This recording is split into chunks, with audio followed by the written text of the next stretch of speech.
Okay,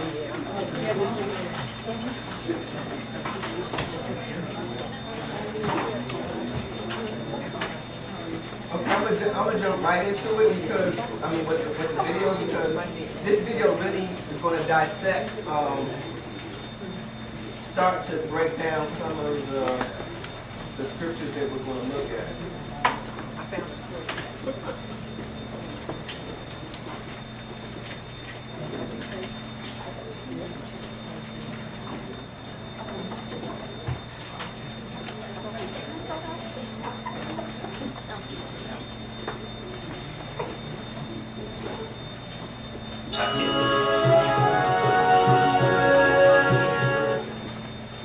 The mention of this famous scene.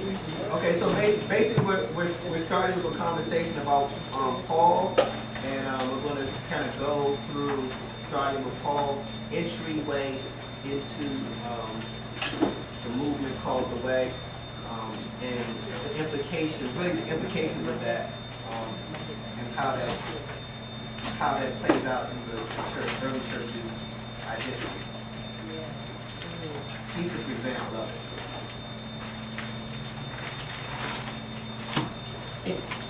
What he certainly describes is a vision of Jesus, after which Paul conferred with no living soul, went off to Arabia, and then came to Damascus. Perhaps he was simply trying to digest the enormity of what had happened to him. It must, after all, have been an overwhelming experience. And on this crucial point at least, the texts agree. What Paul says is he had a revelatory vision of the risen Jesus. He claims to have had a real visionary experience. And that at that moment, this realization that the Jesus he had not believed could possibly be the Messiah turns out to have been demonstrated, at least in his mind to be so, turns him around. Following the narrative in the book of Acts, the blinded Paul continued on to Damascus, where, instead of persecuting Christians, he joined their number. There he was healed and baptized by the community's leader, Ananias. Saul, the persecutor, had become Paul, the apostle. Almost immediately, Paul began to preach about Jesus in the synagogues. The other followers of Jesus were amazed by this turnaround. The old enemy was now working with them. Yet Paul's former Jewish colleagues were livid. The persecutor became the persecuted, and Paul had to get out of Damascus fast. After some time had passed, the Jews plotted to kill him, but their plot became known to Saul. They were watching the gates day and night so that they might kill him. But his disciples took him by night and let him down through an opening in the wall, lowering him in a basket.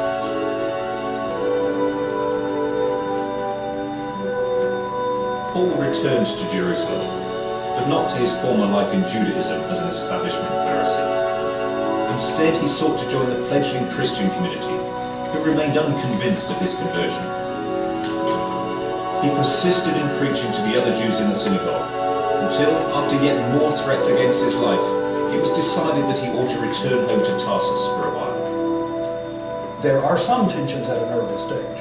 Those are the kinds of, what shall we call them, family squabbles that you would normally expect when people are beginning to do these things. And Paul is by no means a shy personality. I mean, he really firmly believes he understands something that others do not. And he'll gladly tell people when he disagrees with them. And at times, that gets him in trouble. But one of the Jerusalem Christians had believed Paul's conversion to be genuine. His name was Barnabas, and he sought Paul out in Tarsus. Could you tell me what the importance of Barnabas, Paul's right-hand man, was? I think Barnabas was his sponsor at the beginning and his educator. I think Barnabas would have been the leader in what Luke calls the first journey. Together, they travelled to Antioch. Now called Antakya in modern Turkey, Antioch was to become one of the most important cities in the story of early Christianity.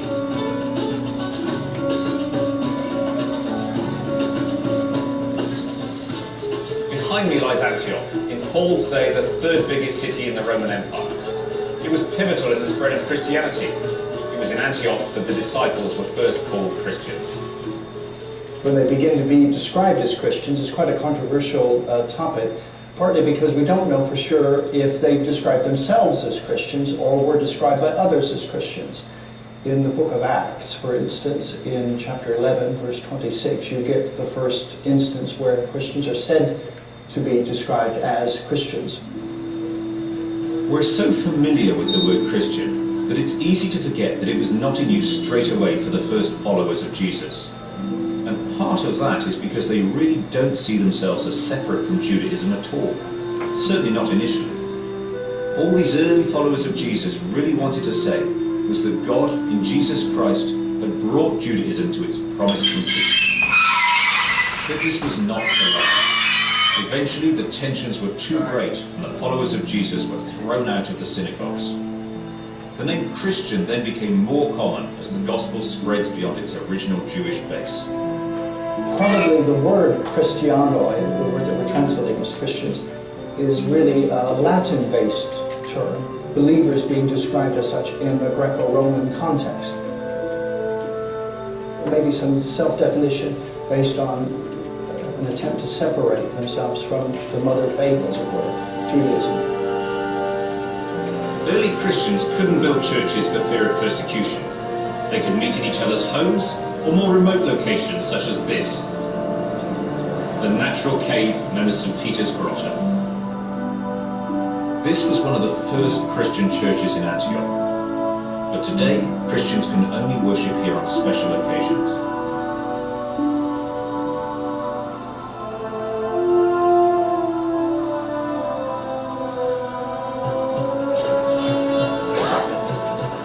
I did hear about one remaining Catholic church that still holds regular Sunday masses.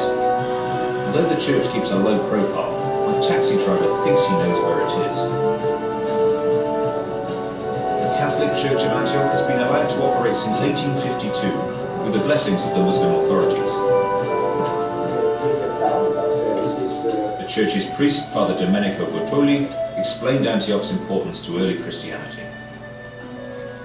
When we read the Apostle, there was a persecution in Jerusalem. And for this reason, many left Jerusalem and go in the other places. And Antioch was a very important town, and they announced the gospel to the Jews, and they accepted. The early followers and believers of the Jesus movement still called it the Way. In Antioch, all that would change in the year 44 AD. It was just in Antioch, in this area, where we were called for the first time Christians.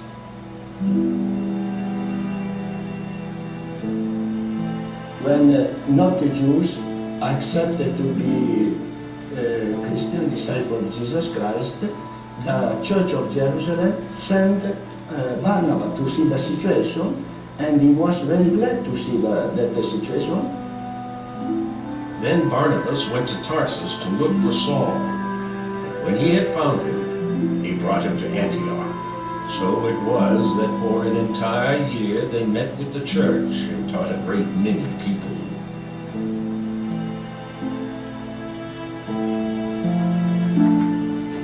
After 20 years as a priest here, Father Bertoli says he will continue to minister to the 1,000 Christians still living in Antioch. Paul and Barnabas spent a year in Antioch preaching with early Christian leaders and prophets. Eventually, they resolved to set out across the empire and begin spreading the Christian message. While they were worshiping the Lord and fasting, the Holy Spirit said, "Set apart for me Barnabas and Saul for the work to which I have called them." Then, after fasting and praying, they laid their hands on them and sent them off. Paul's journey took him through much of Asia Minor, now called Turkey. Using Antioch as a base, he travelled the Mediterranean region preaching the word of Christianity. His first journey began here at the port of Samandar, just southwest of Antioch, and his destination was the island of Cyprus.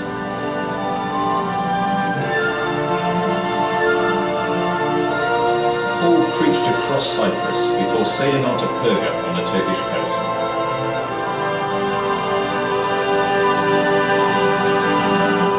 In Paul's day, the best way to move long distances was by sea. You could manage perhaps 80 or 100 miles a day, far, far quicker than you'd move on land. There were, of course, some problems. Reefs were uncharted, piracy was a frequent occurrence. By far the greatest trouble was from storms, and Paul himself was shipwrecked no fewer than 3 times as he strove to spread the Christian word. From Perga, he would travel north to Pisidian Antioch. 2,000 years ago, this isolated valley held a thriving community. All that remains now are these spectacular remnants of another era. It was here in Pisidian Antioch that Paul and Barnabas made the momentous decision to turn their focus from the Jews to the Gentiles. St. Paul was nothing if not courageous. For the first of his missionary journeys, he plunged into the heart of Asia Minor, to this place, Pisidian Antioch, in the Roman province of Galatia. His first target was the Jewish community, based in the synagogue, which now lies underneath the remains of St. Paul's Basilica behind me. Paul also preached to the Gentiles, and this divided the Jews. Those who were not converted became very suspicious of his intentions. His mission to the Gentiles is very much a deliberate extension of not only Judaism more generally, but his absolute belief that this is God's calling for him to bring the Gentiles into to Judaism at the end of the age. Paul's sermon in the synagogue was a dramatic success, and soon the whole town wanted to hear him. The Jews became jealous of this attention and began to harass him. Then both Paul and Barnabas spoke out boldly, saying, "It was necessary that the word of God should be spoken first to you, since you rejected and judge yourselves to be unworthy of eternal life. We are now turning to the Gentiles." Paul responded sharply that God had commissioned him to preach to all. Furious, the Jews began to move to drive him out, and Paul contemptuously shook the dust from his shoes, stalked off to Iconium to continue his mission there. Even with the superb Roman road system, travel in Paul's day was incredibly hard. The danger of attack from wild animals or robbers, plus sheer debilitating exhaustion from repeated exposure to cold rain or the searing Mediterranean sun.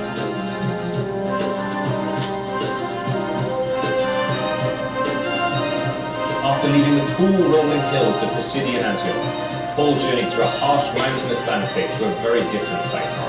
The city of Iconium, now known as Konya, a vast sprawling metropolis on a wide open plain.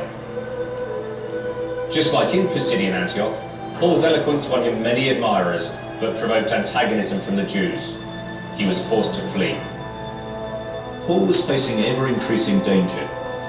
He'd been forced to leave Pisidian Antioch, but here in Iconium he was badly beaten, shackled in irons, and cast into prison. Paul's journeys during these years became the subject of many later Christian legends. One of the most famous of these is set in this very town of Iconium. According to the story, while Paul was preaching in Iconium, his words caught the attention of a young noblewoman about to be married. Her name was Thecla. Thecla heard him preaching from the window where she was, according to one text, fixed like a spider's web. And she heard him preaching about abstinence and salvation. And she decided to leave her fiancé and follow Paul on his missionary journeys. Thecla's mother was horrified at this slight to the family's honour and demanded that her daughter be burnt at the stake.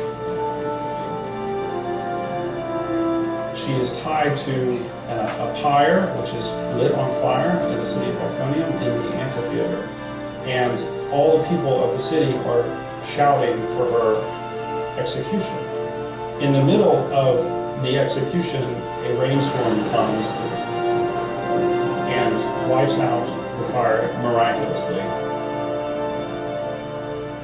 From Iconium, Thecla came to this place, Pisidian Antioch. Almost immediately she was set upon by a powerful local nobleman who tried to force himself upon her.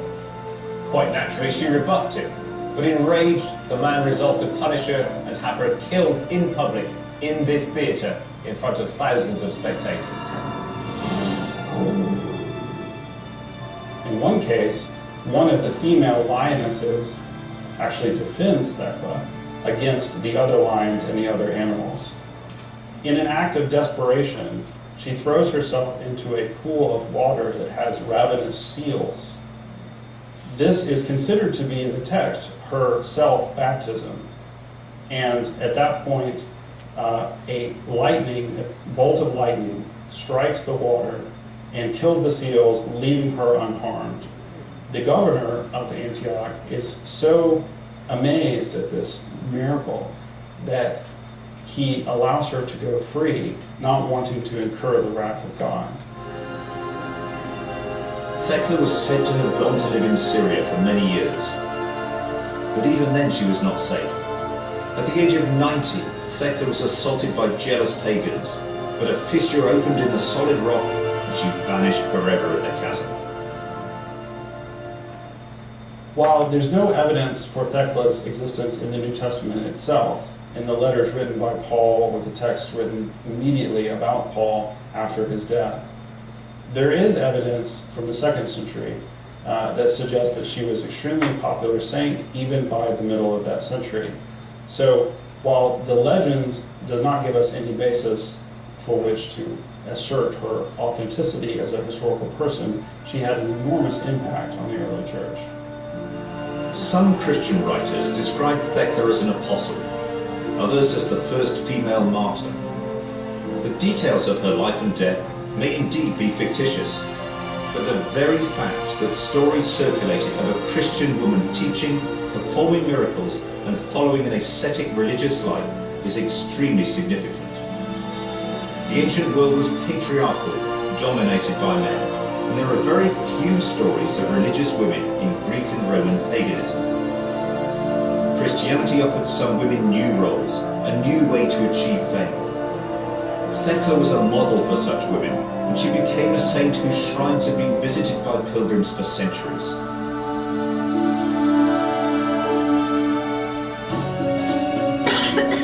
Paul and Barnabas continued their journey through Asia Minor, towards the cities of Lystra and Derbe, where a very different encounter took place.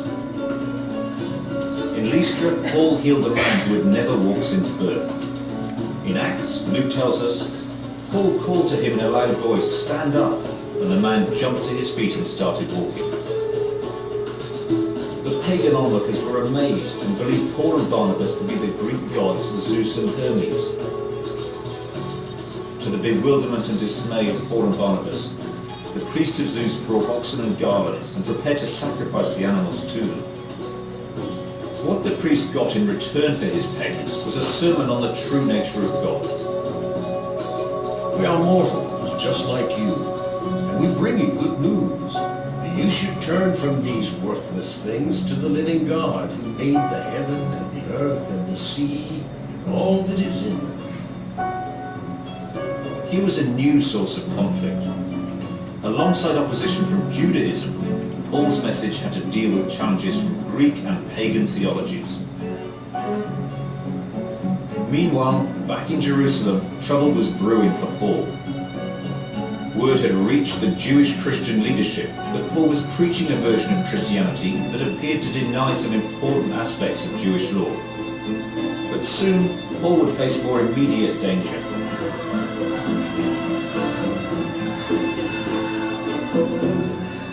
Jews came there from Antioch and Iconium and won over the crowd. Then they stoned Paul and dragged him out of the city, supposing that he was dead.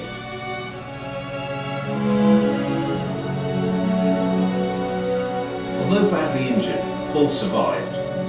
Barnabas took him to the nearby town of Derbe to recover. After his near-death experience, Paul was confronted by hostile visitors from Jerusalem.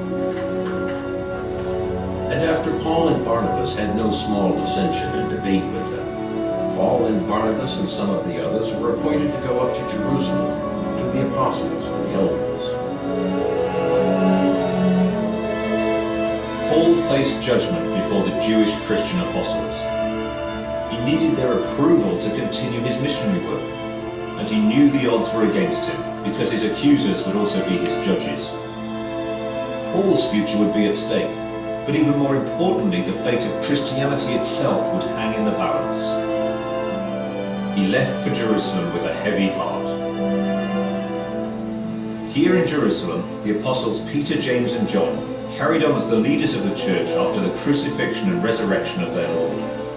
They were still not entirely convinced about Paul.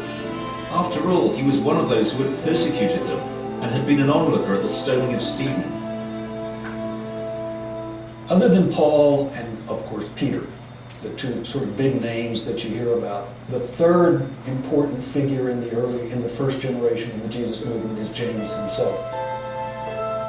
He really does become the leader of the early Jesus followers in Jerusalem within a period of maybe 5 to 10 years after the death of Jesus. But we mustn't forget Peter, the disciple to whom Jesus had entrusted the leadership of the church. He was a faithful Jew who realized that God was doing something new. Peter has a very important role to play as the preeminent example of Jesus' disciples. He also plays a very important role in the spread of Christianity from Jerusalem and the Judean environs out into the larger world. But there is more to Peter.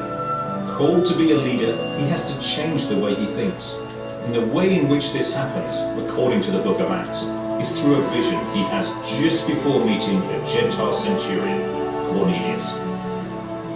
Cornelius is a Gentile who's quite favorably disposed to Jewish things, seems to be interested in Judaism, but isn't a Jew. And Peter has a vision. He sees a sheet coming down with various animals within it, most of which would have been prohibited by Jews to eat. In the vision, Peter is told that he can go ahead and rise and eat these things as a way of indicating that he can line up with the Gentiles and have fellowship with the Gentiles. So it's a way of breaking down barriers between Jews and Christians, and Peter becomes instrumental in the life of the Jerusalem church to beginning to break down those barriers and pave the way for how Christianity will embrace Gentile peoples.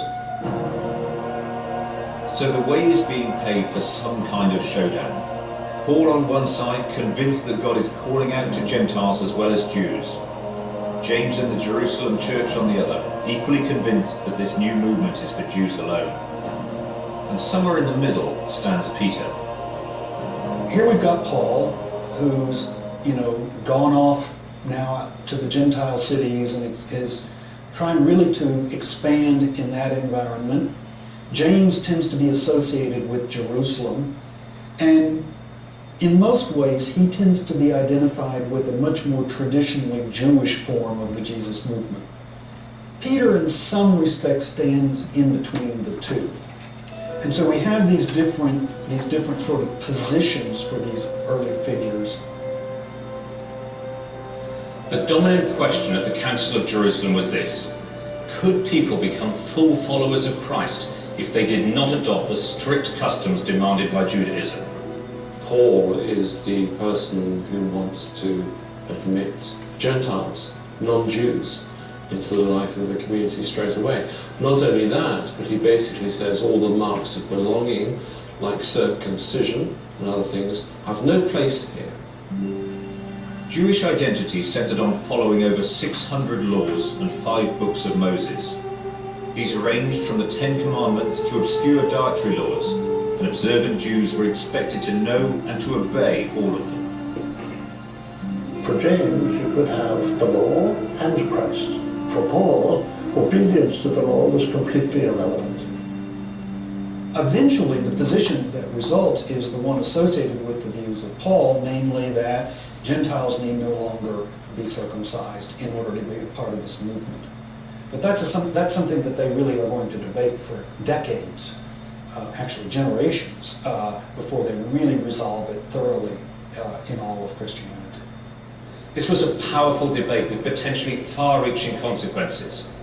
Had the conclusions reached been different, Christianity could simply have remained a minor sect of Judaism. But in the end, under the authority of James, the more open approach was taken. Paul was free to continue to preach to the Gentiles.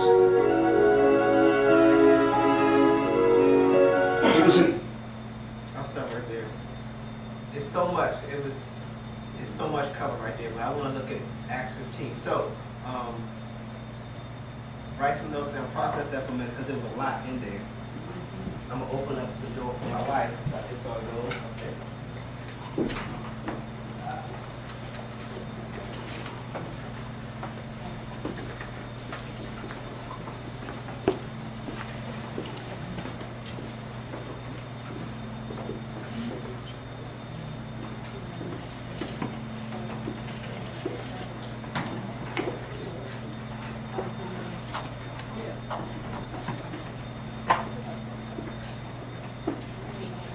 But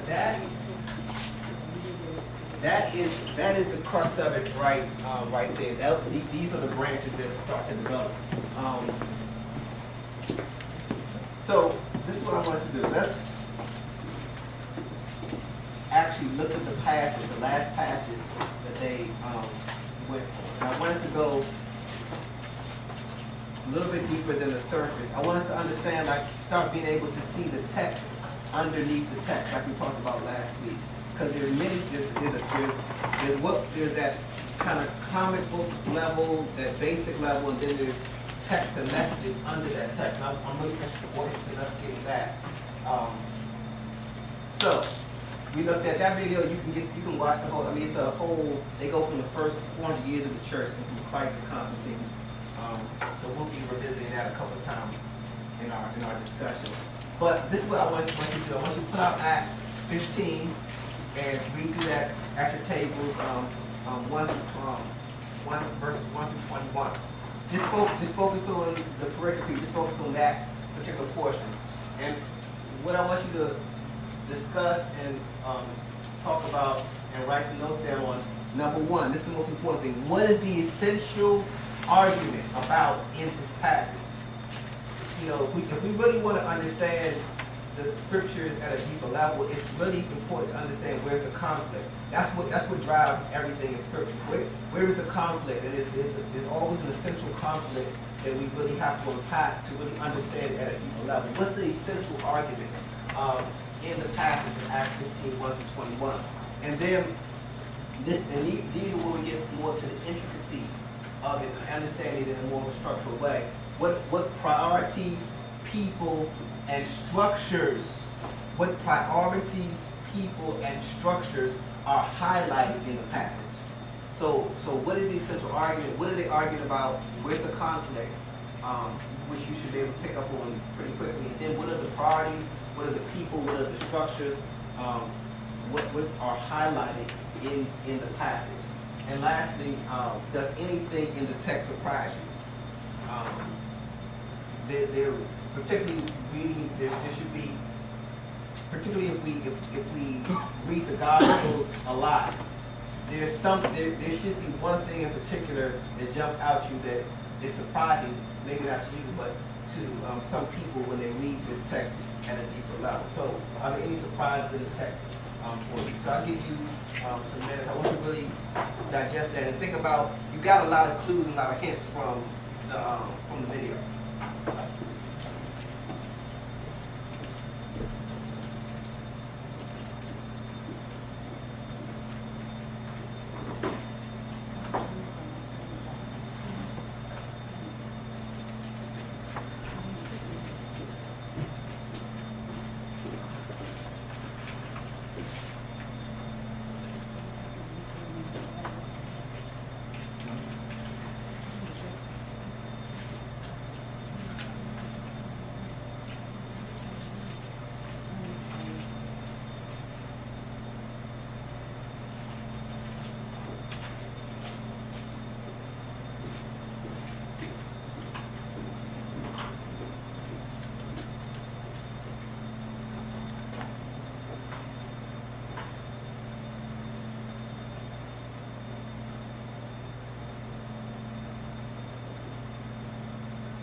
Y'all are intense tonight, goodness gracious.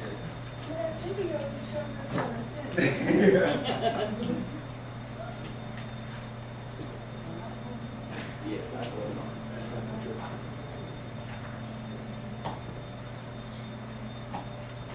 Once you get it, nobody can take it away from you.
Yeah, I know y'all making it hard, but I just, oh, pants on, okay. I was gonna say, y'all pay off by yourself over here. Say it again.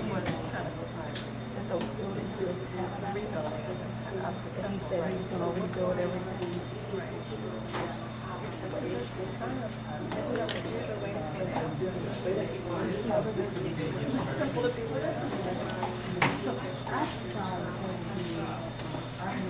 Wasn't too much just the circumcision, but saying that they had to follow the same laws and we had to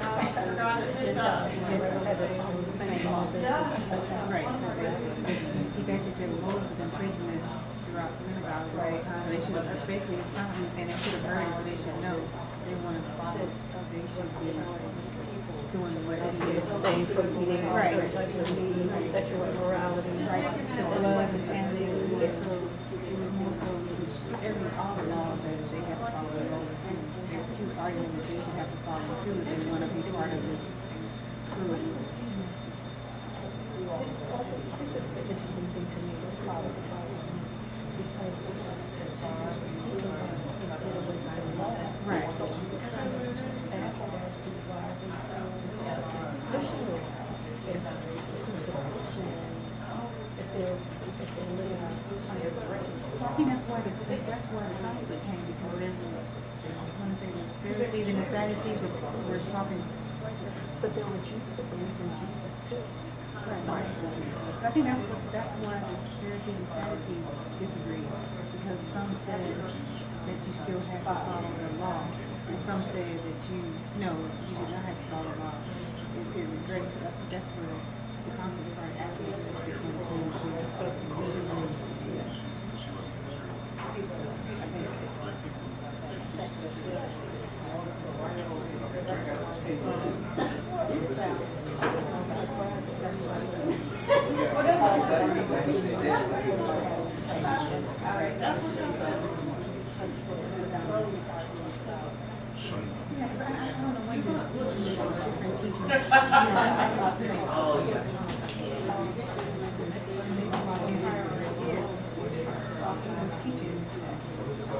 because he did say something about his teaching, like my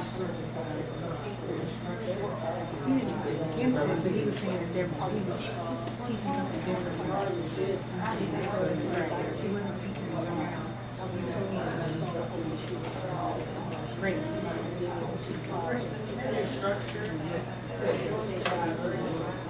Eventually, so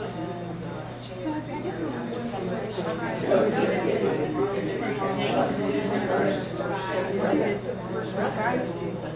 why did he know that they were no longer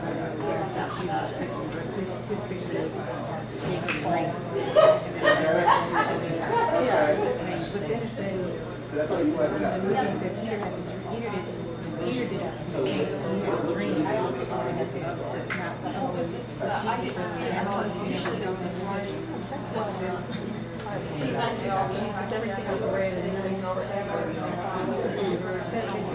And I do have a understanding of interpretation because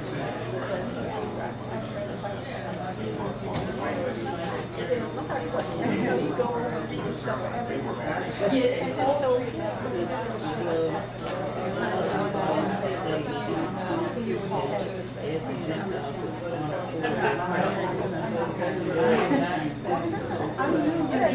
No, I didn't. That was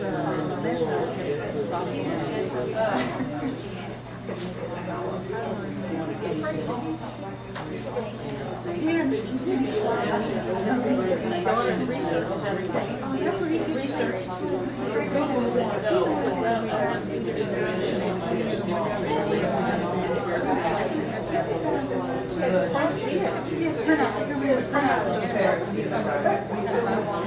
I didn't know his daughter did it before.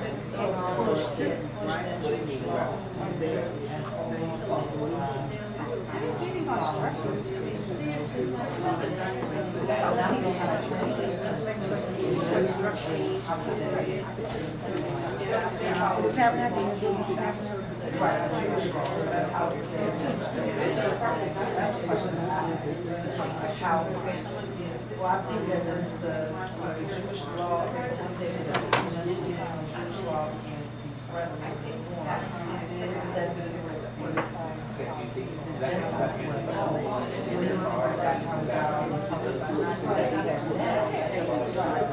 Murder, tried to practice of the Gentiles compared with a traditional Jewish culture. Right, that's what separation, and that's what Did you talk about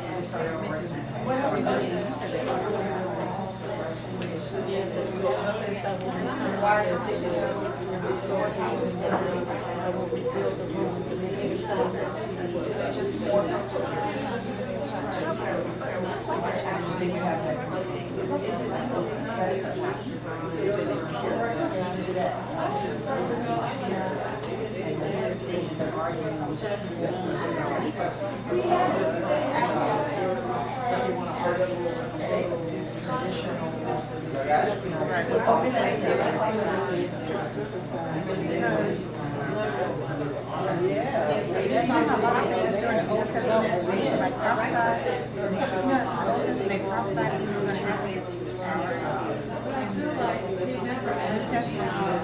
and I was really thinking that the outside of the Old Testament typically built, so he's basically the teaching was that Gentiles would be a part of this too. They started teaching this back in the Old Testament. Like it just came up. They were teaching that Gentiles should be a part of this. It almost sounds like James weird. Like he's always saying, you know, the Gentiles are James saying yes they do, but then he goes back and quotes something from the past where Gentiles are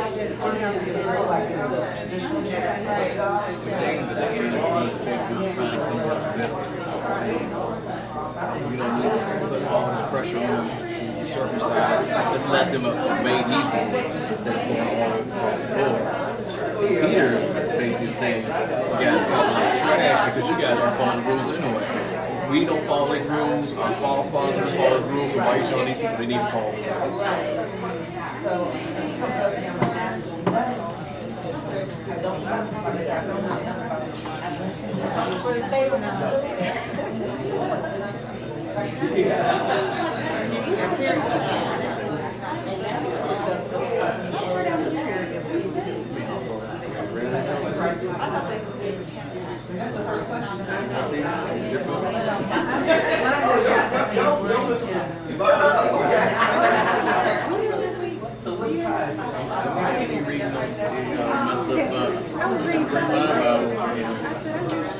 Just the new international. He was like, oh yeah,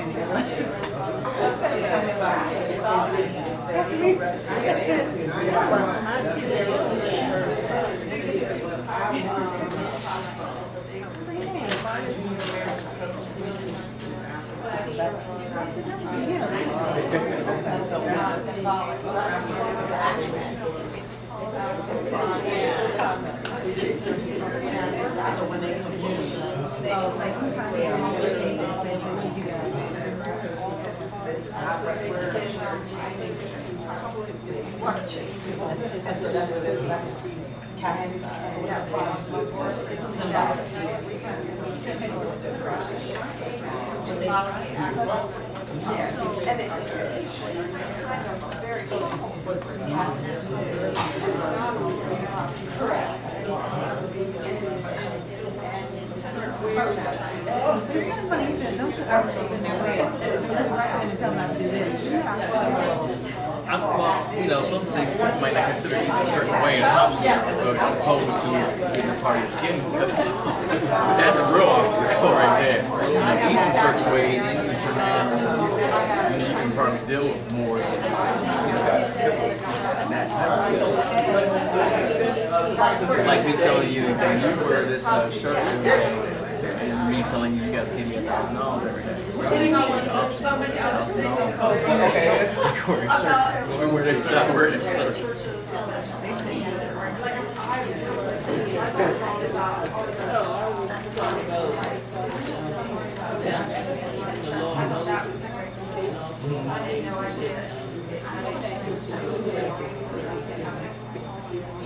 That's a big discussion. One of the things that I was talking about was I He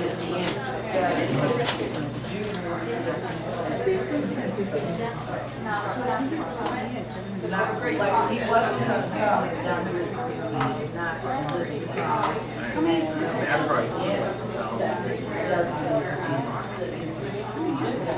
Well, the only problem with that is those are modern terms that you're applying to a whole different time period. So, because I remember, there's no, exactly, oh yeah, because you got to remember, it's the terms. There's no such thing as a Christian that someone confused, because they're called followers of the way. There's no such, there's no even, this means Judaism as we think of it today. So that's from, we take our terms and then we read them back into the scriptures, and then that's how we get confused. Exactly. So Messianic Jews, that wouldn't even either.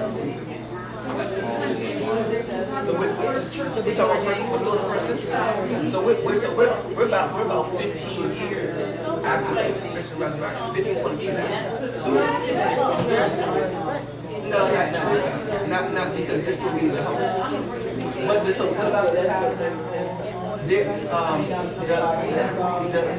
there are synagogues. The temple has been destroyed. The temple was destroyed in 70 AD. So then they started moving that back. Started going and worshiping in places. So, but y'all ask the right questions. I mean, just to notice that, right? Okay, good. Y'all on the right track. Let's look at this. Okay,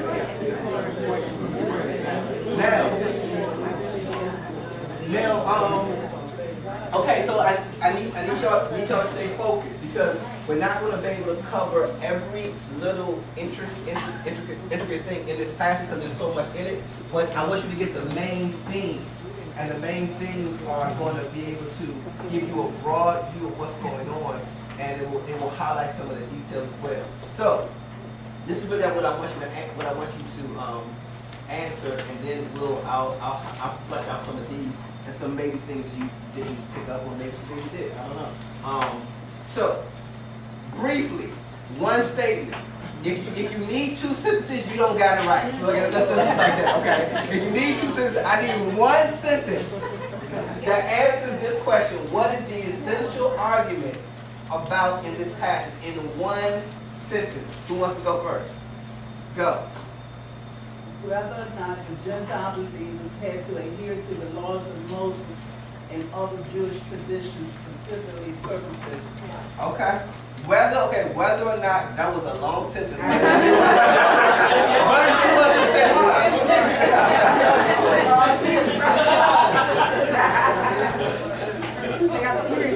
Okay, repeat that again, because that's okay, whether, right, no, that's what it is. Did the Gentiles have to be did they have to adhere to the laws of Moses, specifically dealing with circumcision? Okay. Did the Gentiles have to adhere to the laws of Moses? Okay. So how many people have that as your answer to this question? Raise your hand. Okay. 1, 2. Okay. Does anyone have anything different than that? A twist. Okay. Oh, our table disagreed. Okay. No, y'all go and then y'all go. Okay, good. Just one sentence. Okay. What defines salvation? Okay, so we have, let me write this down. So we have really a discussion about the law, a discussion about salvation. Okay, y'all on. One sentence. Do you believe through the grace of God that we are saved? Okay, so do we believe saved? So you're on the salvation. Okay. Who is saved? Would you say that? Who is saved? Okay, so. Okay, good. Okay. Now. Okay. I know it's not necessarily wrong. I mean, it's just layers. This is how many it's layers, and I think there's so many core. But go ahead. One sentence. Go ahead. Okay. Faith versus work. Okay, we can really talk about that now. Versus works. Faith versus work. Works, right. Faith versus work. Oh, okay. Faith versus work. Okay, now, these are not incorrect, but I would argue that there's another argument. There's a core argument. But it's all connected. But think about what we're talking about. What is the essential argument about in this passage? The essential argument about is what is the nature of the church? What does it mean? What does it mean to be? Now this is a question that we're starting today. What does it mean to be a true follower of Jesus?